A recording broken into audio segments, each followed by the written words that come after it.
Donc nous avions ici une sphère.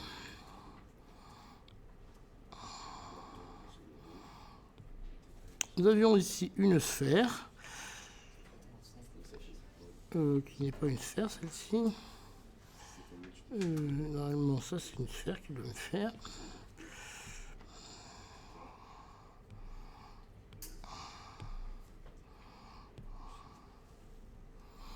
Voilà, donc j'ai une sphère.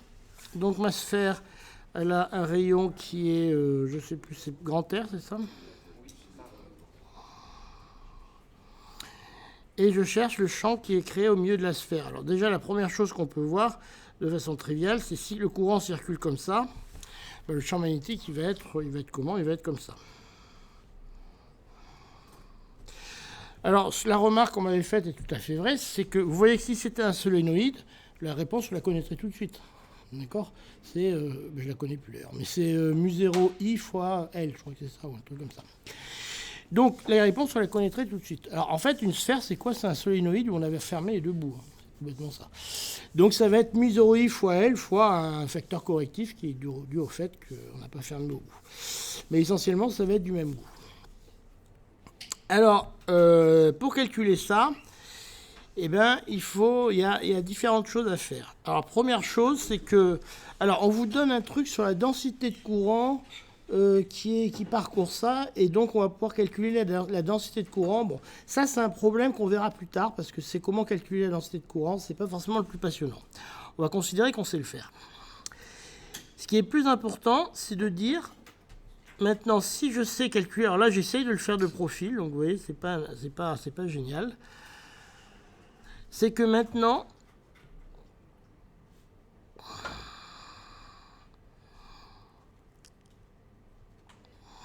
alors c'est trop moche, je sais pas comment vous faire un couper en tranches. Je vais vous faire un rond et je vous le coupe en tranches.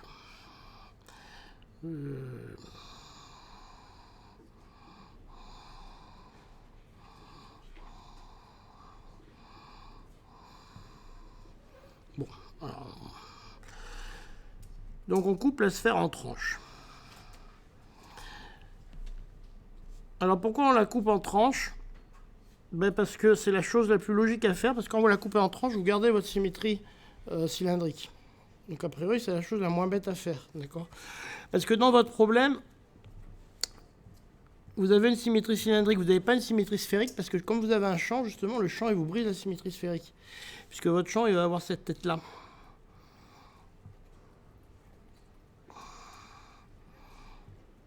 Votre champ, il a une tête comme ça. Il est selon OZ. D'accord? Et ça, c'est OZ. Donc vous voyez que votre champ, lui, il vous brise la symétrie sphérique. Si je fais tourner, j'ai plus la même chose. Parce que mon champ, il tourne comme ça, donc il n'a pas une symétrie sphérique. Par contre, il a bien une symétrie cylindrique. Si je fais tourner autour de l'axe, ça ne bouge pas. D'accord? Donc couper en tranches, ça me garde bien ma symétrie cylindrique. Donc a priori, ça va être pas trop bête pour calculer mon truc. Ok? Donc c'était plutôt une bonne idée de couper mon orange dans ce sens-là. Bon. Donc maintenant, l'idée elle est toute bête. Dans chacune de mes oranges, mes tranches d'orange, je ne sais pas pourquoi je dis que c'est une orange, on va dire que c'est une orange, j'ai du courant qui circule. D'accord? Du courant qui circule comme ça. Si je regarde bien ce que ça me fait simplement un truc comme ça, avec du courant qui circule. J'ai mon axe machin. Et si maintenant le centre cercle sur tout ce que je cherche, donc si j'ai I et puis ici un petit bout DL là, qui intervient dans mon bio et ça va, ce qui m'intéresse c'est de calculer le champ DB ici et puis de l'intégrer. Donc en fait c'est simplement une application de bio et Savart dans une géométrie un petit peu compliquée. Donc c'est que du calcul. Hein. Si on avait un solénoïde, on connaîtrait la réponse. Hein. C'est mu0i sur 4pi fois le nombre de spires. Donc là, c'est un peu plus compliqué parce que simplement, c'est un solénoïde dont on a écrasé les bouts pour faire une sphère. Mais essentiellement, c'est la même chose. Donc en gros, si je sais calculer ici le champ créé par ce disque-là, par ce cercle-là, qui est ici donc θ, je le paramètre par θ, ben après, il suffira que j'ajoute toutes les spires que j'ai là, paramétrées par θ, et j'aurai le champ créé dans ma sphère. Donc voilà, c'est pas très très dur, donc on va le séparer simplement en 3. Donc le champ, ici, on va dire que c'est mu0 sur 4pi fois i fois dl fois dl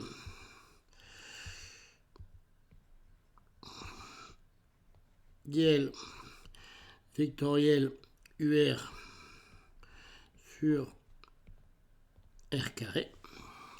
Donc ça simplement bio et ça va.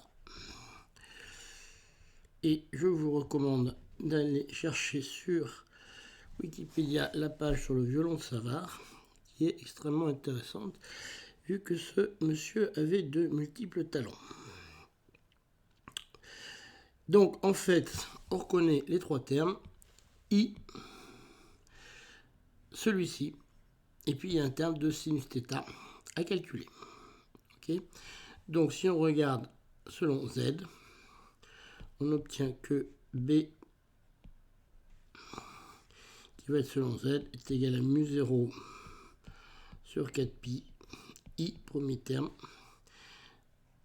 dl vectoriel UR sur R cube deuxième terme, sinus θ, ça c'est le troisième terme, U, Z, et puis voilà, une fois qu'on a fait ça, le reste c'est que du calcul qu'on va essayer de faire sans se tromper.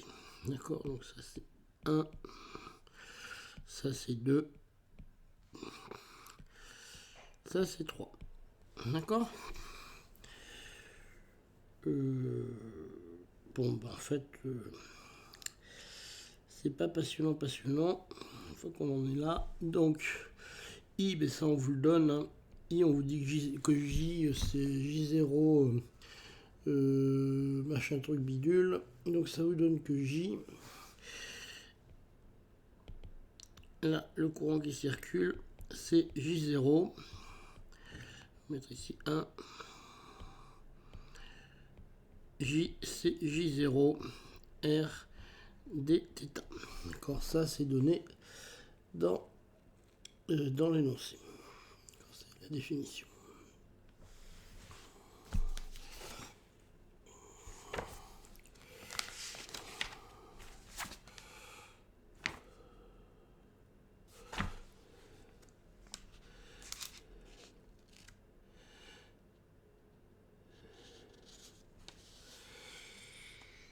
Bien.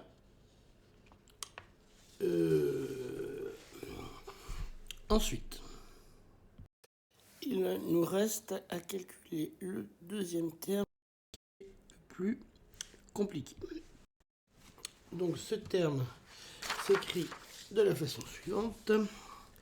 C'est dl vectoriel UR sur R carré.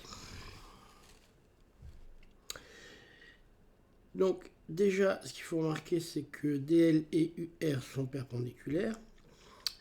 Donc ça, il n'y a pas trop de problème. Donc il faut simplement s'intéresser au terme dl.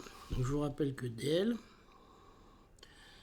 notre système, c'est un truc qui est comme ça. Donc là, j'ai l'axe. C'est un truc qui va être, c'est un courant, c'est un terme qui est comme ça. D'accord, sachant que l'axe θ est donné comme ça. Donc si vous regardez bien, UR, lui, il est donné comme ça. Donc en fait, dl, il est donné dans la direction de Uθ. Alors, maintenant, le rayon de ce cercle-là,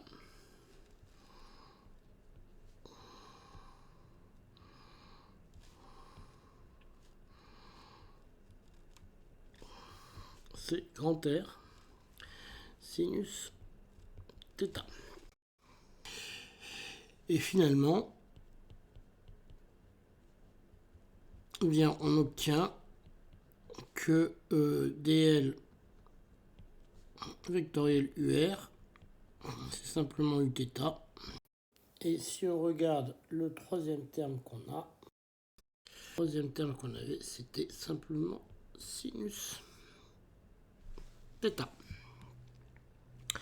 Lui qui ne change pas, qui sera toujours sinus θ. Alors, on va y aller. Hein. Donc maintenant, on peut calculer dBz.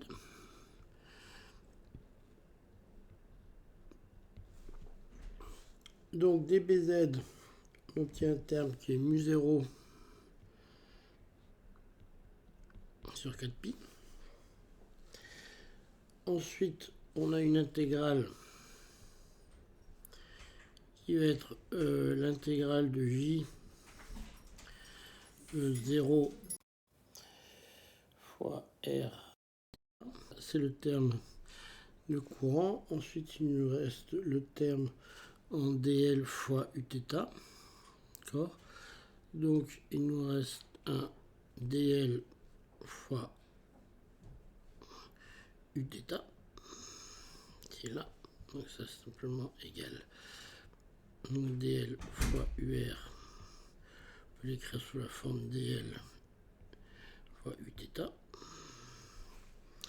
Okay. Et puis, sur r carré fois sinus θ. Et puis ici, c'est tout ce qu'on a. Donc on a bien retenu les trois termes. 1, 2, 3. Donc le premier terme, si on regarde l'énoncé, ils vous disent que J0, c'est J0S sinus θ. Le deuxième terme, vous avez ici un terme, vous pouvez voir que l'intégrale de dl, vous avez simplement le tour du cercle. Donc c'est égal à R sinus θ. D'accord.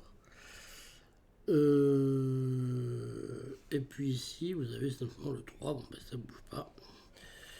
Le 3, il ne va pas bouger. Alors ici, je rajoute un de pi que j'ai oublié parce que c'est la circonférence. Et donc, j'obtiens finalement, pour mon équation,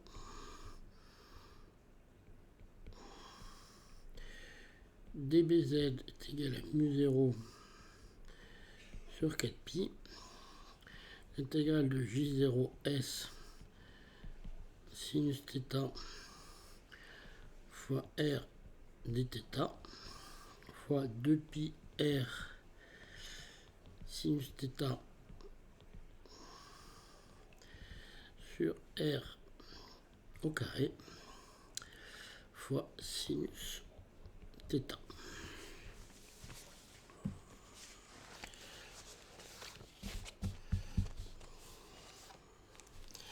Alors, on va simplifier un peu tout ce que je simplifie.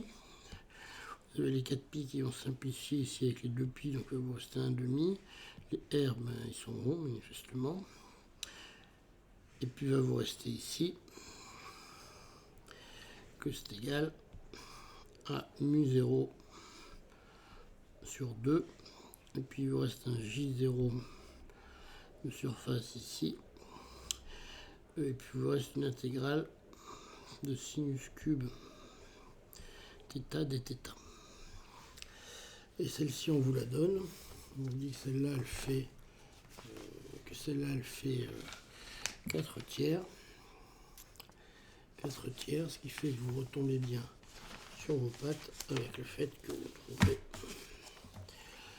vous trouvez que BZ centre unano est égal à 2 tiers de mu0 J0 UZ.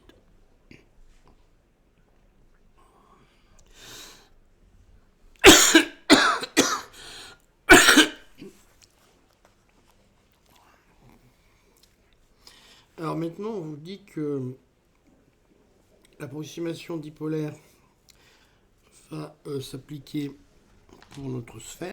Ça, c'est la partie, je ne sais plus laquelle, partie 3. Question 3, je crois. Pour la partie 3, donc vous avez simplement une sphère comme ça. Des lignes de champ qui font comme ça.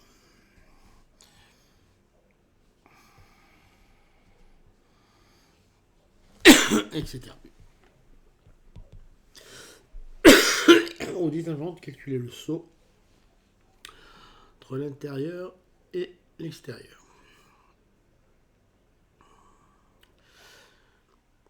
Donc, le champ extérieur,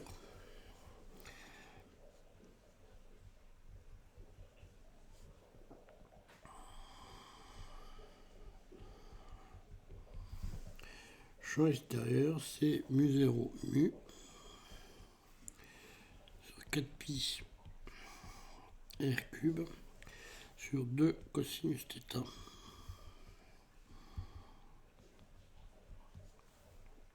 UR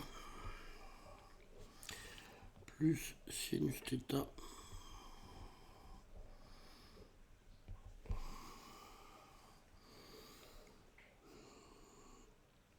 avec mu, ça on vous le donne.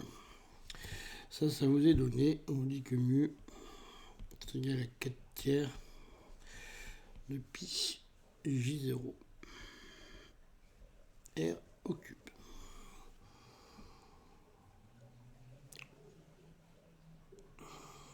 Et si vous factorisez tout ça, vous obtenez que B est égal à mu0 4pi R au cube fois 4 tiers de pi J0 R cube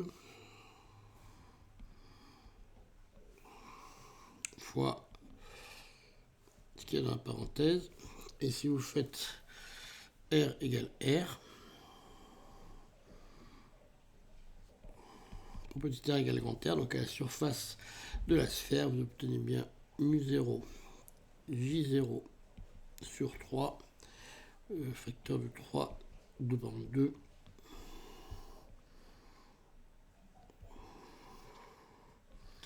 cosinus θ UR plus sinus θ Uθ.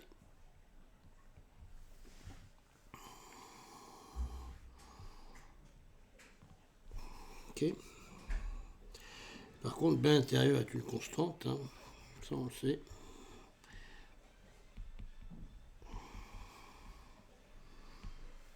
Ça c'est égal à 1 tiers de mu0 J0 UZ.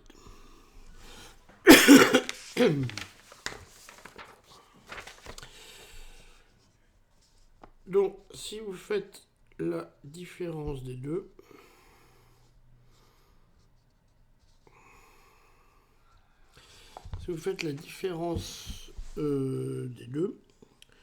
vous trouvez simplement que donc le saut de la différence à l'interface plutôt, vous avez B extérieur moins B intérieur qui vaut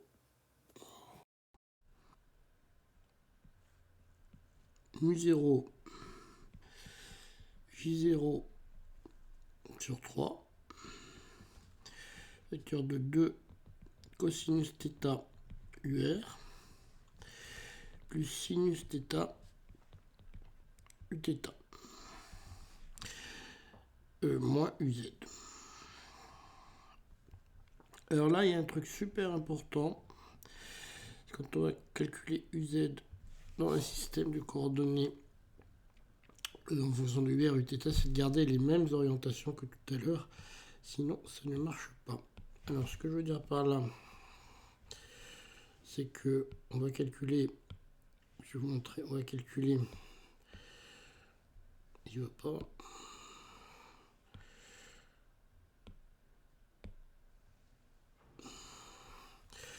Voilà, donc vous allez calculer ici, vous avez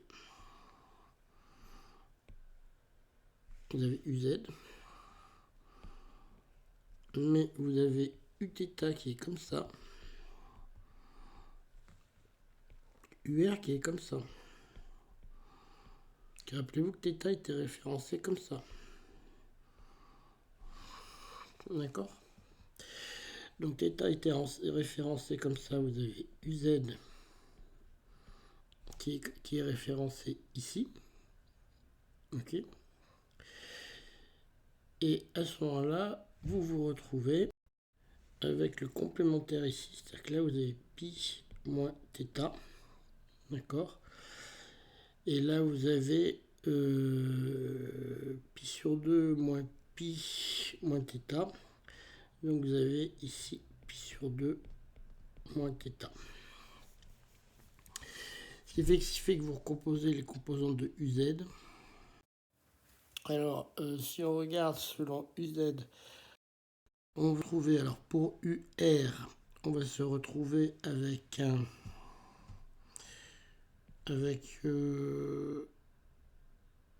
sinus de pi sur 2 moins θ, c'est avec un cosinus de θ UR. D'accord.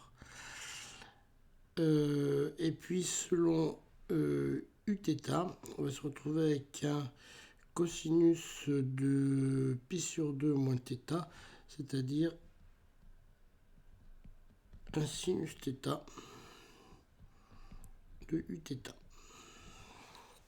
Okay. Alors maintenant, il faut qu'on regarde les signes, parce que un cosinus